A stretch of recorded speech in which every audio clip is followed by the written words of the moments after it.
কাতার আমিরের পাঠানো বিশেষ এয়ার অ্যাম্বুলেন্সে মঙ্গলবার দেশে ফিরবেন খালেদা জিয়া, সঙ্গে ফিরছেন তার দুই পুত্রবধূ। হেফাজতের ঘোষণাপত্রে নারী সংস্কার কমিশন বাতিল, শাপলা ও জুলাই গণহত্যার বিচার সহ 12 দফা, 23 মে বিক্ষোভ সমাবেশ। গণহত্যার বিচারের পাশাপাশি ভারতীয় আধিপত্যবাদ ও আওয়ামী ফ্যাসিবাদের দালালদের বিচার করতে হবে। মতপার্থক্য থাকলেও সংস্কার প্রস্তাবে দলগুলোকে ছাড় দিতে হবে, কয়েকটি রাজনৈতিক দলের সঙ্গে বৈঠকে আলী রিয়াজ। ছোট ফেনী নদীর ভাঙনে ঘরবাড়ি, কৃষিজমি, শিক্ষা প্রতিষ্ঠান বিলীন, চরম ঝুঁকিতে সোনাগাজীর 27 কিলোমিটার এলাকা। আমরা ঘর নদী ভেঙে নিচে গো, আমরা বহুত কষ্টে আছি, দুঃখে আছি। এই বাড়িঘর চলে গেলে যে কোথাও আমরা দাঁড়াবো, আমাদের সেই ব্যবস্থা নাই। টাঙ্গাইলে ভালো ফলন ও দাম পাওয়ায় বাড়ছে ভুট্টার আবাদ, কৃষি বিভাগ সহযোগিতা করছে না, অভিযোগ কৃষকের। অস্ট্রেলিয়ার নির্বাচনে লেবার পার্টির জয়, দ্বিতীয় মেয়াদে ক্ষমতায় বসছেন আলবানিজ, বিরোধী দলের পরাজয় স্বীকার। এবং ক্রিকেট সিরিজ স্থগিতের বিষয়ে কিছুই জানায়নি ভারত, যথাসময় আয়োজনের আশা বিসিবি সভাপতি।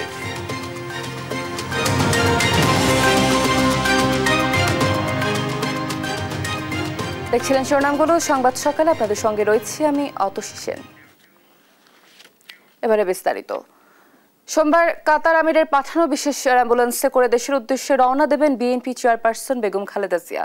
দেশে পৌঁছাবেন মঙ্গলবার, সঙ্গে ফিরছেন তার দুই পুত্রবধূ। শনিবার সন্ধ্যায় গুলশানে খালেদা জিয়ার দেশে ফেরার আয়োজনকে কেন্দ্র করে নেতাকর্মীদের সঙ্গে যৌথ সভা শেষে এসব কথা জানান বিএনপি মহাসচিব মির্জা ফখরুল ইসলাম আলমগীর। বলেন, খালেদা জিয়াকে অভ্যর্থনা জানাতে পুরো দেশের মানুষ প্রস্তুত। নিয়াজ মোর্শেদের প্রতিবেদন। দীর্ঘ 4 মাস পর সোমবার দেশে ফিরছেন বিএনপি চেয়ারপারসন বেগম খালেদা জিয়া। তার প্রত্যাবর্তন উপলক্ষে বিএনপি মহাসচিব মির্জা ফখরুল ইসলাম আলমগীরের নেতৃত্বে গুলশান অফিসে যৌথ সভা করেছে ঢাকা উত্তর ও দক্ষিণ বিএনপি নেতাকর্মীরা। যৌথ সভা শেষে বিএনপি মহাসচিব কথা বলেন গণমাধ্যমের সাথে।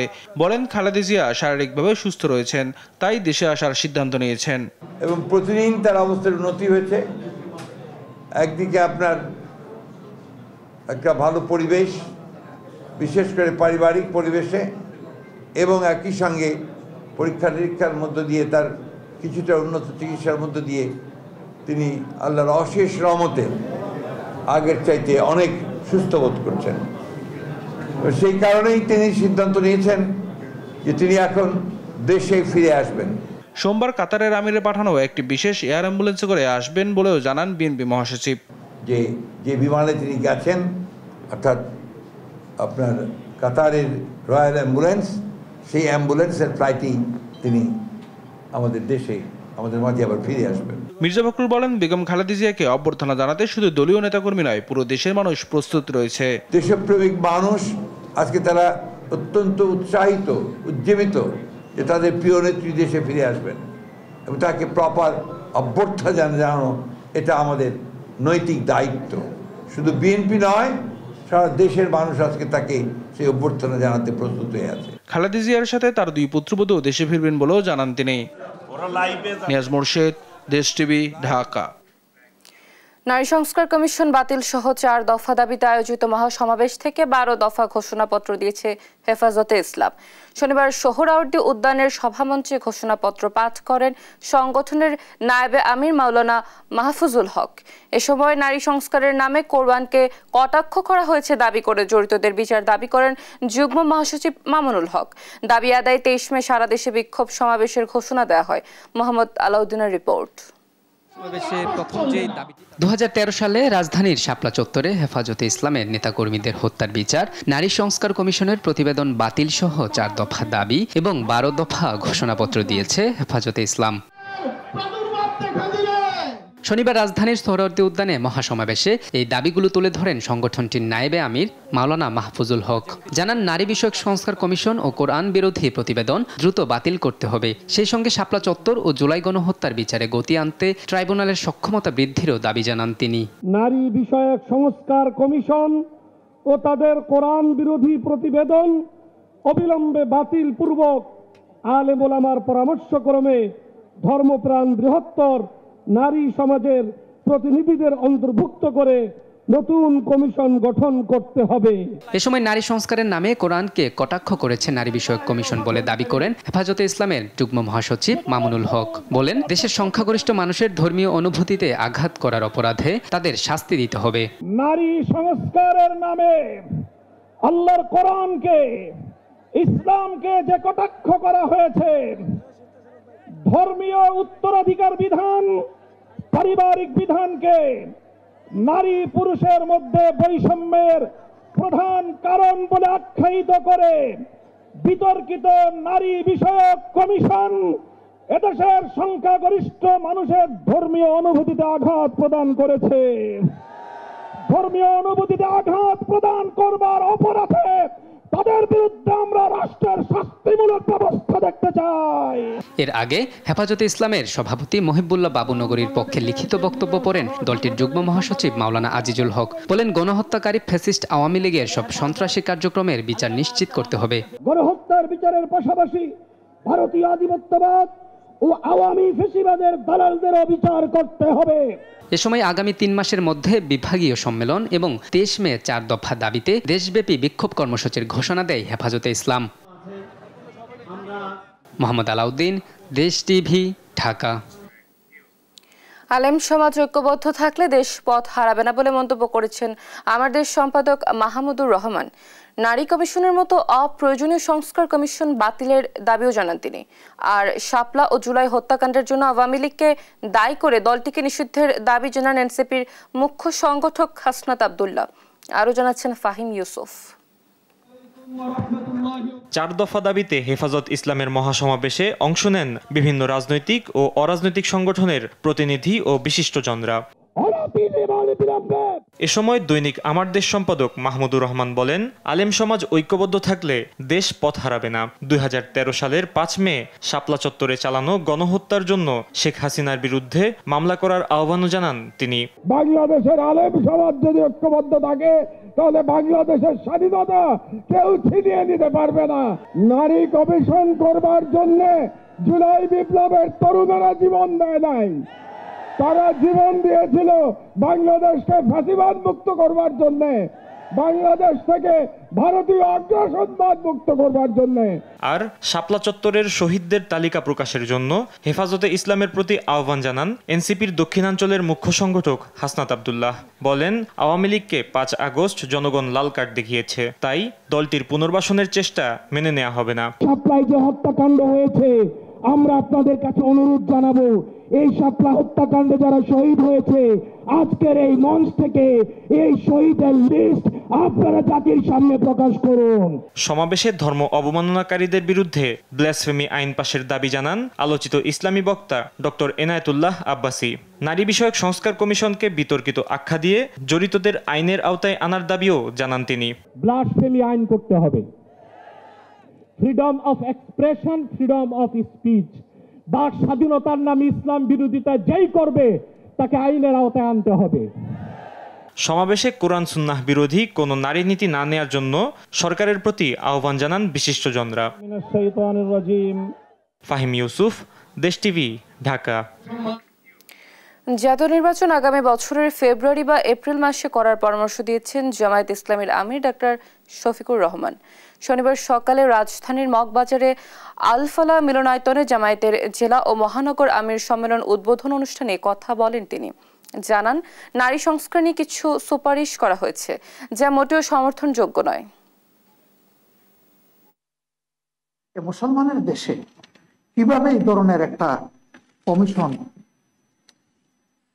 কাণ্ডজ্ঞানহীন এই সমস্ত প্রস্তাবনা নিয়ে আসতে পারে আমরা বিস্মিত। কিন্তু কোরআনের বিপক্ষে দাঁড়িয়ে কোনো সুপারিশ দিবেন আর বাংলাদেশের মানুষ মেনে নেবে তা কখনো। এই জন্য আমরা ওই রিপোর্ট প্রত্যাখ্যান করি, আমরা ওই কমিটিকে প্রত্যাখ্যান। সংস্কার যেটা কার্যক্রম হাতে নেওয়া হয়েছে তা যদি আন্তরিকভাবে গতিশীল করা হয় এবং যদি অংশীজনেরা সবাই সেরকম সহযোগিতা করে, আমরা মনে করি সরকারের ঘোষিত সময়ের ভিতরে সংস্কার সাধন করে নির্বাচন সম্ভব। যেসব উপদেষ্টারা জুলাই স্পিরিট ধারণ করে না তাদেরকে সরিয়ে দেওয়ার দাবি জানিয়েছেন গণ অধিকার পরিষদের সভাপতি নুরুল হক নূর। এছাড়া সরকার জনগণের বিরুদ্ধে গিয়ে নারী কমিশন গঠন করেছে, যার প্রস্তাব ধর্মের সাথে সাংঘর্ষিক বলে মন্তব্য করেছেন দলের সাধারণ সম্পাদক রাশেদ খান। শনিবার বিকালে রাজধানীর ডিপ্লোমা ইঞ্জিনিয়ার্স ইনস্টিটিউটে বিভিন্ন রাজনৈতিক দলের নেতাকর্মীদের গণ অধিকার পরিষদে যোগদান অনুষ্ঠানে কথা বলেন তারা। বলেন, ফ্যাসিবাদের পতন হলেও এখনো মানুষের দুর্ভোগ কমেনি। এ সময় আগামী নির্বাচনে 300 আসনে গণ অধিকার পরিষদ প্রার্থী দিবে বলেও জানান নুরুল হক নূর। অনুষ্ঠানে লিবারেল ডেমোক্রেটিক পার্টি, ভাসানী অনুসারী পরিষদ সহ বিভিন্ন দলের প্রায় 2 শতাধিক নেতাকর্মী তাদের দল ছেড়ে গণ অধিকার পরিষদে যোগ দেন। জনগণের বিরুদ্ধে গিয়ে তারা এমন একটি নারী কমিশন গঠন করলো, যে নারী কমিশন প্রস্তাবনা দিল সেটি আমাদের ধর্মের সাথে সাংঘর্ষিক। যেই সমস্ত উপদেষ্টারা জুলাই স্পিরিটকে ধারণ করে না, গণ অভ্যুত্থানের আকাঙ্ক্ষাকে ধারণ করে না, আমরা তাদেরকে পরিবর্তনের আহ্বান জানাই। এই সরকারের উপদেষ্টা পরিষদে এমন উপদেষ্টারা আছে যারা গত 16 বছরে আওয়ামী লীগের সাথে আপোষ করে, আতাত করে, তাদের এনজিও, তাদের ব্যবসা বাণিজ্য সব চালিয়েছে। বার খেলাম আমরা, রক্ত দিলাম আমরা। মতপার্থক্য থাকলেও সংস্কার প্রস্তাবে রাজনৈতিক দলগুলোর ছাড় দিতে হবে বলে মনে করেন জাতীয় ঐকমত্য কমিশন প্রধান অধ্যাপক আলী রিয়াজ। শনিবার জাতীয় ঐকমত্য কমিশনের সঙ্গে বৈঠক করেন জাতীয়তাবাদী সমমনা জোট এবং বাংলাদেশ সমাজতান্ত্রিক দল মার্ক্সবাদী। বৈঠকে কি কি বিষয় আলোচনা হচ্ছে তা নিয়ে আরও জানাচ্ছেন জান্নাতুল মোহনা। সংস্কার প্রস্তাবে বড় রাজনৈতিক দলগুলোর পাশাপাশি ছোট ছোট রাজনৈতিক দলগুলোর সঙ্গেও দফায় দফায় বৈঠক করছে জাতীয় ঐকমত্য কমিশন। শনিবার সকালে জাতীয় সংসদ ভবনের এলডি হলে কমিশনের সঙ্গে বৈঠকে বসে জাতীয়তাবাদী সমমনা জোটের দলগুলো। বৈঠক শেষে জোটের নেতারা জানান, কমিশনের 166টি প্রস্তাবের মধ্যে 112টিতে পুরোপুরি একমত, 28টিতে আংশিক আর 26টি প্রস্তাবে একমত নন তারা। রাজনৈতিক দলগুলোর সঙ্গে আলোচনা ছাড়া মানবিক করিডোর ব্যবহারের অনুমতি দেওয়া অন্তর্বর্তী সরকারের উচিত হয়নি বলেও জানান তারা। কেউই বলে স্থানীয় সরকার নির্বাচন, কেউই বলে 5 বছরের জন্য থাকতে হবে। এইটা নিয়ে ডক্টর ইউনূস সাহেব অত্যন্ত ভালো লোক, আমরা তাকে পছন্দ করি, এই সরকারের প্রতি আমাদের সাপোর্ট আছে, কিন্তু এইভাবে চলতে থাকলে কতদিন সাপোর্ট দেওয়া যাবে সেটা বিবেচনার বিষয়। জাতীয়তাবাদী সমমনা জোটের সমন্বয়ক এদিন বিকেলে ঐকমত্য কমিশনের সঙ্গে বৈঠক করেন বাংলাদেশের সমাজতান্ত্রিক দল মার্ক্সবাদী। বৈঠক শেষে তারা বলেন, নারী সংস্কার কমিশন বাতিল চাওয়া 24-এর গণ অভ্যুত্থান চেতনার পরিপন্থী। সংস্কার, বিচার, নির্বাচন সাংঘর্ষিক বিষয় না, ডিসেম্বরের মধ্যেই নির্বাচন দেওয়া সম্ভব বলে জানান বাসদ মার্ক্সবাদীর প্রধান সমন্বয়ক। নারী কমিশনকে বাতিল করে দিতে হবে, এই কমিশনের যে প্রস্তাবনা সেগুলো নিয়ে কোনো ধরনের আলাপ আলোচনাই করা যাবে না, এই ধরনের কথা যারা বলে, আমরা মনে করি যে এই যে গণ অভ্যুত্থান যে আকাঙ্ক্ষা থেকে হয়েছে এবং যে কারণে জীবন দিয়েছে, সেই আকাঙ্ক্ষা এবং সেই চেতনারই পরিপন্থী। রাজনৈতিক দলগুলো 166 সংস্কার প্রস্তাবের সবগুলোতে একমত হবে না স্বাভাবিক, তবে গণ অভ্যুত্থানকে কেন্দ্র করে ঐক্য তৈরি হয় রাজনৈতিক দলগুলো যে যার জায়গা থেকে ছাড় দেবে বলে আশা প্রকাশ করেন জাতীয় ঐকমত্য কমিশন প্রধান।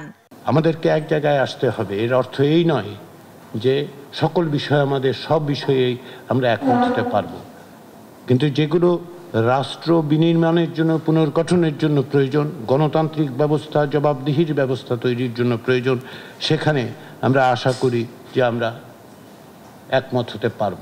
রাজনৈতিক দলগুলোর সঙ্গে আলাপ আলোচনা করে জাতীয় সনদ তৈরি করতে জাতীয় ঐকমত্য কমিশনকে 15 জুলাই পর্যন্ত সময় নির্ধারণ করে দেওয়া হয়েছে বলে জানান ডক্টর আলী রিয়াজ। সকলকে একত্রে এক জায়গায় দাঁড় করানো একটি লক্ষ্য নিয়ে। জান্নাতুল মোহনা, দেশ টিভি, ঢাকা। কোনো দল ন্যূনতম 3 বছর রাজনীতিতে সক্রিয় না থাকলে সে দলকে নির্বাচনে অংশগ্রহণের সুযোগ না দিতে নির্বাচন কমিশনের প্রতি আহ্বান জানিয়েছেন শ্রম উপদেষ্টা ডক্টর এম সাখাওয়াত হোসেন। এজন্য প্রয়োজনে গণপ্রতিনিধিত্ব অধ্যাদেশ আরপিও সংশোধনের তাগিদও দেন তিনি। সকালে বিএফডিসি মিলনায়তনে ডিবেট ফর ডেমোক্রেসি শীর্ষক ছায়া সংসদ বিতর্কে প্রধান অতিথির বক্তব্যে একথা বলেন তিনি। শিউলি রায়ের রিপোর্ট। শ্রমিক মালিক এক হয়ে গড়ব এ দেশ নতুন করে, এই প্রতিবাদ দিয়ে মহান মে দিবস উপলক্ষে শ্রমিক অধিকার সুরক্ষায় শনিবার এফডিসিতে হয় ছায়া সংসদ বিতর্ক প্রতিযোগিতা। এতে প্রধান অতিথি হিসেবে যোগ দেন শ্রম উপদেষ্টা এম শাখাওয়াত হোসেন এবং বিশেষ অতিথি হিসেবে শ্রম সচিব AHM শফিকুজ্জামান।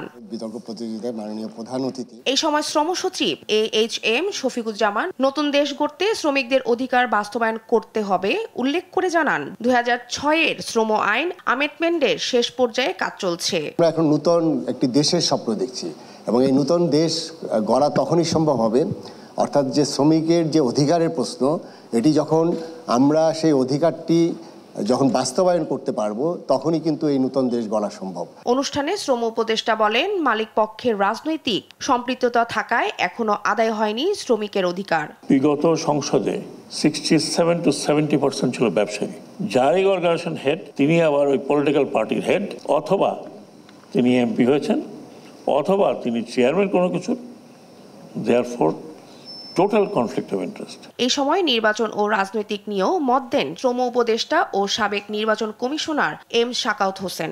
বলেন কোন দল ন্যূনতম 3 বছর রাজনীতিতে সক্রিয় না থাকলে সেই দলকে নির্বাচনে অংশ না দিতে নির্বাচন কমিশনের প্রতি আহ্বান জানান। এই জন্য প্রয়োজনে আরপিও সংশোধনেরও তাগিদ দেন তিনি। ব্যবসায়ী যদি তিনি নমিনেশন পান তাহলে তার আদিপান্ত খুঁজে দেখতে হবে যে আপনারা যখন নমিনেশন দেবেন please look into it. Election কমিশনেরও দায়িত্ব হবে সামহাও আরপিওতে পরিবর্তন আনা। অনুষ্ঠান শেষে বিজয়ীদের হাতের পুরস্কার তুলে দেন শ্রম উপদেষ্টা ও শ্রম সচিব। শিউলি রায়, দেশ টিভি, ঢাকা। চট্টগ্রাম থেকে শুরু হলো হজ ফ্লাইট। শনিবার বিকেল 5:40 বাংলাদেশ বিমানের বোয়িং 777 উড়োজাহাজটি মদিনার উদ্দেশ্যে যাত্রা করে। প্রথম ফ্লাইটে ছিলেন 419 জন হজ যাত্রী। সুষ্ঠু ব্যবস্থাপনার স্বস্তির কথা জানান তারা। AKM নাজিমের তথ্য ছবিতে আরো জানাচ্ছেন আপন অপু। চট্টগ্রাম থেকে শুরু হলো হজ ফ্লাইট। শনিবার বিকেল 5:40 বাংলাদেশ বিমানের বোয়িং 777 উড়োজাহাজ 419 জন হজযাত্রী নিয়ে মদিনার উদ্দেশ্যে উড়াল দেয়। সুষ্ঠু ব্যবস্থাপনায় নির্বিঘ্নে যাত্রা করতে পেরে সন্তোষ জানান হজযাত্রীরা। কোথাও আমাদের সমস্যার সম্মুখীন হতে হয়নি। ইনশাআল্লাহ আমরা আল্লাহর অশেষ মেহরবানিতে আমরা সুন্দরভাবে ইমিগ্রেশন করছি। আমাদেরকে বিদায় দিয়েছে, আমাদের যথেষ্ট সুন্দর লাগছে আর আমাদের ভাগ্য এত ভালো। আজকে আমরা এই ফার্স্ট আমি চট্টগ্রাম থেকে ডাইরেক্ট মদিনা শরীফ যাচ্ছি। হজে যাচ্ছে, আল্লাহর রহমতে দোয়া করেন সবাই। আমরা আলহামদুলিল্লাহ খুশি আছি, সবাই দোয়া করেন যাতে সুস্থভাবে সব কাজ শেষ করতে পারি। আল্লাহর রহমতে বাংলাদেশে তো আমরা অবশ্যই দোয়া করব আর পুরো মুসলিম উম্মার জন্য দোয়া করব ইনশাআল্লাহ। এর আগে হজযাত্রীদের অভিবাদন জানাতে আসেন Chittagong city mayor doctor Shahadat Hossain. যাত্রীদের খোঁজ খবর নেওয়ার পাশাপাশি আগামীতে হজযাত্রী বাড়ানোর কথা বলেন তিনি। কথা বলে ধর্ম উপদেষ্টার সাথে যাতে হজের প্যাকেজটা কমিয়ে দিয়ে হজযাত্রীর সংখ্যা বাড়ানো যায় সে ব্যাপারে আমি সচেষ্ট থাকবো। এটা ধর্ম মন্ত্রণালয় থেকে সেটা সিদ্ধান্ত আসতে হবে এবং এটা অবশ্যই যেহেতু উনি ইজ ফ্রম চিটাগং আমরা ওনাকে আটমোস্ট আমি চেষ্টা করে যাব যাতে এই প্যাকেজটা কমানো। চট্টগ্রাম থেকে এবার 17টি হজ ফ্লাইট পরিচালনা হবে। এর মধ্যে 14টি ফ্লাইট যাবে জেদ্দায় ও 3টি মদিনায়। চট্টগ্রাম থেকে এবার 6,618 জন হজযাত্রী পরিবহন করবে বিমান কর্তৃপক্ষ। নিউজ ডেস্ক, দেশ টিভি। যশোরে চৌগাছা সড়কের জগহাটি মোড়ে সিএনজি ও ট্রলির মুখোমুখি সংঘর্ষে একজন নিহত হয়েছেন। এ সময় আহত হন আরও 4 জন। শনিবার রাত 10:30টার দিকে চৌগাছ থেকে যশোর আসার সময় জগহাটি রুলপাড়া মোড়ে অপর দিক থেকে আসা ট্রলির মুখোমুখি সংঘর্ষ ঘটনাস্থলে সেলিম রেজা নামে একজন নিহত হন। এ সময় আহত অবস্থায় বিমান বাহিনীর সদস্য রফিকুল ইসলামকে যশোর সম্মিলিত সামরিক হাসপাতালে ভর্তি করা হয়। পরে আহত সোহেল রানা, সুজন হোসেন এবং নাসরিন আক্তারকে পুলিশ উদ্ধার করে যশোর জেনারেল হাসপাতালে ভর্তি করে। এ ঘটনায় কোতোয়ালি মডেল থানায় একটি অপমৃত্যু মামলা রেকর্ড করা হয়েছে বলে জানিয়েছেন পুলিশ।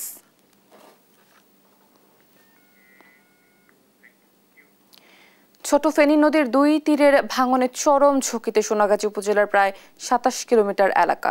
একের পর এক ঘরবাড়ি, কৃষি জমি, শিক্ষা প্রতিষ্ঠান বিলীন হচ্ছে নদী গর্ভে। সহায় সম্বল হারিয়ে এখানকার বাসিন্দারা আশ্রয়ের খোঁজে ছুটছেন অন্যত্র। তবে ভাঙন রোধে 13 কিলোমিটার নদী সংরক্ষণের প্রকল্প শিগগিরই বাস্তবায়ন করা হবে বলে জানান পানি উন্নয়ন বোর্ডের নির্বাহী প্রকৌশলী তোফায়েল আহমেদ নিলয়। রিপোর্ট জানাচ্ছেন নুসরাত শোভা। 2024-এর বন্যার পানির তোড়ে ভেঙে যায় মুসাপুর রেগুলেটর। এরপর থেকে ছোট ফেনী নদীর দুই তীরে দেখা দেয় তীব্র ভাঙন। প্রতিদিন জোয়ারের পানি ঢুকছে লোকালয়ে। সোনাগাজী উপজেলার প্রায় 27 কিলোমিটার এলাকা রয়েছে চরম ঝুঁকিতে। একের পর এক ঘরবাড়ি, কৃষিজমি, শিক্ষা প্রতিষ্ঠান, মসজিদ, মাদ্রাসা, রাস্তাঘাট, হাট বাজার বিলীন হচ্ছে নদীগর্ভে। সহায় সম্বল হারিয়ে এখানকার বাসিন্দারা আশ্রয়ের খোঁজে ছুটছেন অন্যত্র। বলছেন সরকারি বরাদ্দ থাকলেও তা পাননি কখনো। আমরা ঘর নদী ভেঙে নিছে গো, আমরা বহুত কষ্টে আছি, দুঃখে আছি। এই বাড়িঘর চলে গেলে যে কোথাও আমরা দাঁড়াবো, আমাদের সেই ব্যবস্থা নাই। আমরা সারিয়া ভাত রান্না করিও খাইতাম, হে জায়গা নাই, নদী সব ভাঙি লয়ে গেছে। এখন আমরা অসহায় স্যার, আমরা বহুত কষ্টে আছি স্যার, আমরা রান্না বান্নায় খাওয়া দাওয়ায় মানে বহুত কষ্টে আছি। তবে জেলা প্রশাসন বলছে ক্ষতিগ্রস্ত মানুষের তালিকা করে তাদের পুনর্বাসনের উদ্যোগ নেওয়া হয়েছে। তালিকা করা হচ্ছে, যাচাই বাছাই করা হচ্ছে, সেই প্রেক্ষিতে ক্ষতিগ্রস্ত ব্যক্তিদের পুনর্বাসন এবং অন্যান্য যে আর্থিক সহায়তা বা সেই লক্ষ্যে কার্যক্রম গ্রহণ করা হবে। এদিকে ভাঙন রোধে পানি উন্নয়ন বোর্ডের প্রস্তাবনায় 13 কিলোমিটার নদী সংরক্ষণের জন্য 155 কোটি টাকা সহায়তা প্রস্তাবনা পাশ হয়েছে, যা শিগগিরই বাস্তবায়ন করা হবে বলে জানান পানি উন্নয়ন বোর্ডের নির্বাহী প্রকৌশলী। বাংলাদেশ পানি উন্নয়ন বোর্ড নদী ভাঙন রোধে প্রকল্প প্রস্তাবনা দাখিল করেছে।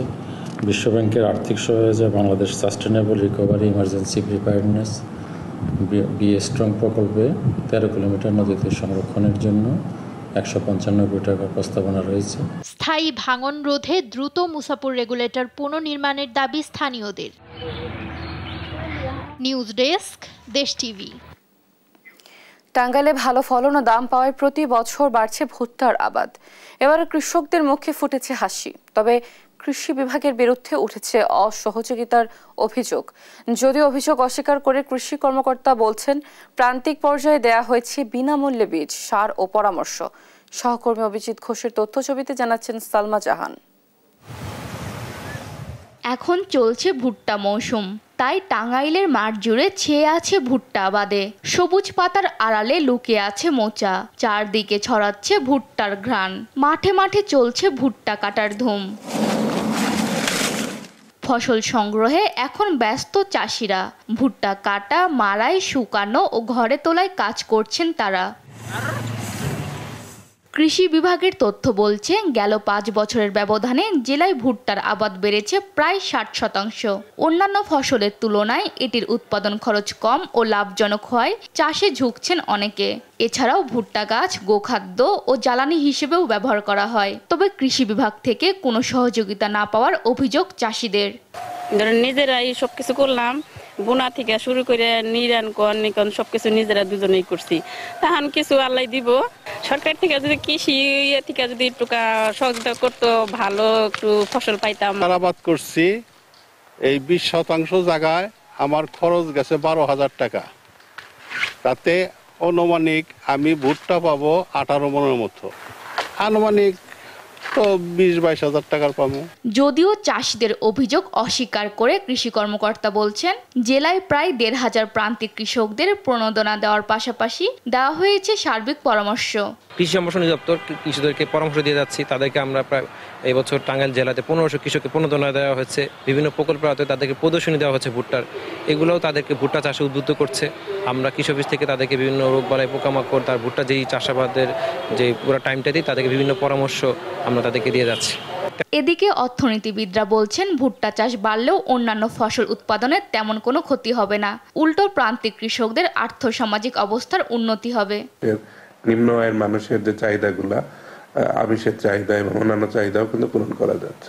বিভিন্ন ধরনের কারখানা যদি করা হয় তাহলে দেখা যাচ্ছে যে এই ভুট্টার যে প্রসেসিং এর যে ওয়েটা ছিল সেই সময়টা এখন কম লাগছে, এবং আগে যে সময় লাগতো তার থেকে অনেক কম সময়ে আমরা প্রসেসড একটা খাবার কিন্তু মানুষের কাছে পৌঁছে দিতে পারতেছি। চলতি মৌসুমে জেলায় 22 কোহিনুর সহ বিভিন্ন জাতের ভুট্টার চাষ হয়েছে। নিউজ ডেস্ক, দেশ টিভি।